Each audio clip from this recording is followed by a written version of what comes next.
Hi, you're on the Bible Forum. I'm Warren Sprouse. We're in the midst of a pandemic. We have travel restrictions, we have all sorts of codes and things that we have to follow. And all of this is revolving around the World Health Organization and its policies. But we know that the issue began in a place we'd never heard of before called Wuhan, China. Wuhan is a ski resort. It's a small place, but it's not an isolated place. When the coronavirus escaped the laboratory, nobody was told to leave. There were no WHO doctors in hazmat suits or fierce looking young men with actual weapons of war patrolling the outskirts of the village. But here's the rub. It turns out that the small village of Ischgl, Vienna, was where the real danger was taking place. The New York Times reports that 9 months into an outbreak that has killed 1 million people worldwide, Ischgl is where the era of global tourism, made possible by cheap airfares and open borders, collided with the pandemic. For decades, as trade and travel drew the world closer, public health policy enshrined by treaty encouraged global mass tourism by calling for open borders, even during disease outbreaks. The piece goes on to discuss various visitors to Ischgl during the early days of the pandemic, back when the WHO was insisting there was nothing to worry about. And even if there was nothing closing borders would do to help it. They, meaning the WHO, knew in late February and early March that the coronavirus was spreading in nearby northern Italy and across the other border in Germany, but no one was alarmed. Austrian officials downplayed certain concerns as tourists crowded into cable cars by day and ski bars by night. In fact, one of the earliest disease vectors was European ski resorts. It would have made sense to shut them down as early as possible. As much of a hit as they would have taken in tourist revenue, it would have saved lives. But that's apparently not why the ski resort stayed open. When the coronavirus emerged in China in January, the World Health Organization didn't flinch in its advice. Do not restrict travel, they said. New York Times.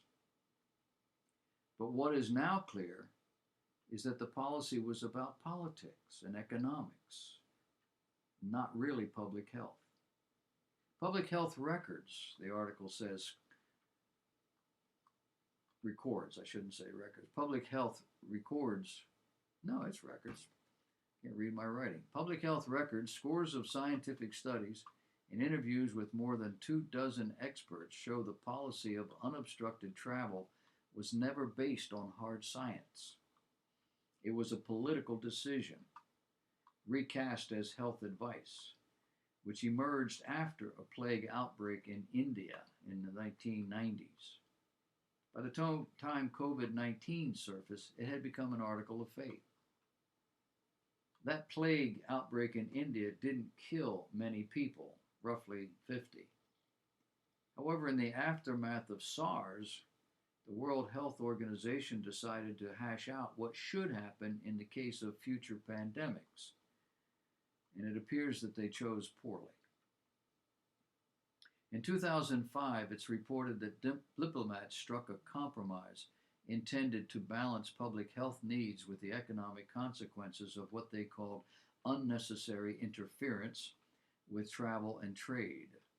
While the new rules did not explicitly prohibit countries from closing borders or restricting trade, they made it clear that doing so should be a last resort. The Times went on to say, but the rules were never based on a scientific body of evidence. They were merely reasonable assumptions. assumptions that closed borders could slow the arrival of medicine and aid workers, for example.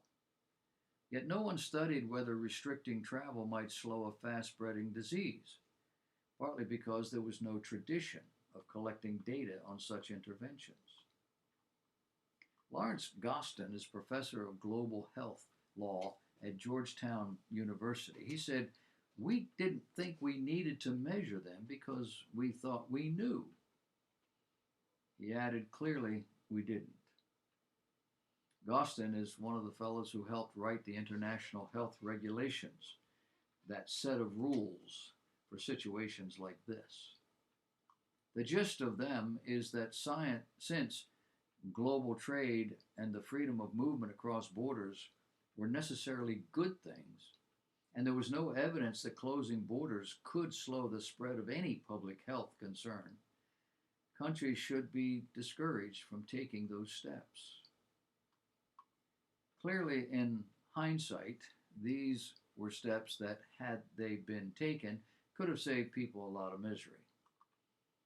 Gostin said, as part of the religion of global health, travel and trade restrictions are bad. Beijing was as well. When the Trump administration banned travel from China early on in the virus's lifespan, China's foreign minister attacked the administration for the move, saying that it was in disregard of WHO recommendations against travel restriction. We assumed at the time that those recommendations were based on public health issues. They weren't. They were political. And Beijing was perfectly willing to take full advantage of it. But so was Joe Biden, at least in the early days of the Trump administration's coronavirus travel ban. Biden said on January 31st, according to CNN, "You know we have right now a crisis with the coronavirus emanating from China, the national emergency and worldwide alerts. The American people need to have a president who they can trust what he says about it, that he is going to act rationally about it. In moments like this is where the credibility of a president is most needed, as he explains what we should and should not do. This is no time for Donald Trump's record of hysterical xenophobia and fear-mongering to lead the way instead of science." Biden would, as indeed most of the world, change direction quickly. And as always, he made it sound like it was based on science, the very thing we had faith was guiding the WHO. The New York Times noted that COVID-19 has shattered that faith. It went on to say that before the pandemic, a few studies had demonstrated that travel restrictions delayed but did not stop the spread of SARS, pandemic flu, or Ebola. Most, however, were based on mathematical models. No one had collected real-world data.